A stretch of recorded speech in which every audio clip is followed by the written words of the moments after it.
C'est le Danemark qui a remporté cette année à Lyon le Bocuse d'Or, une sorte de coupe du monde de la gastronomie qui a rassemblé 24 nations venues des 5 continents. Dans une ambiance digne des compétitions sportives internationales, le Danemark succède à la France, un aboutissement pour le chef de l'équipe danoise.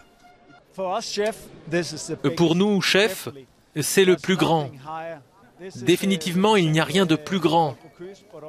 Ce trophée représente Paul Bocuse, mais aussi le respect que nous avons les uns pour les autres, pour les chefs du monde entier. Et oui, c'est tellement incroyable. Cette année, les 24 pays ont eu 5h30 pour exprimer leur créativité et montrer leur technique à travers 2 épreuves. Nourrir les enfants avec la volonté de souligner l'importance de la nutrition pour la santé et ensuite de réaliser un plat chaud pour 15 personnes à base de lottes et de coquilles Saint-Jacques. La plupart de l'équipe s'est préparée depuis près de 2 ans maintenant. Il s'agit de travailler ensemble en équipe.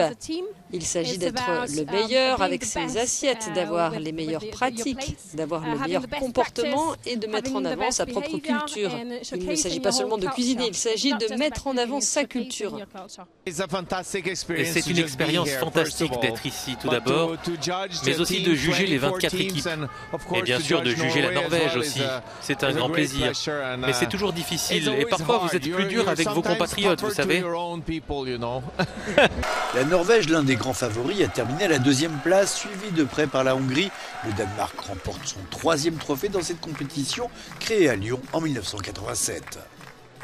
Le Bocuse d'Or 2023 vient de rendre son verdict au sein d'une compétition extrêmement relevée et qui montre que la gastronomie et la haute cuisine sont désormais des phénomènes mondiaux avec un public venu du monde entier pour défendre les couleurs et les saveurs nationales de leurs chefs respectifs. À Lyon, Frédéric Ponsard pour Euronews.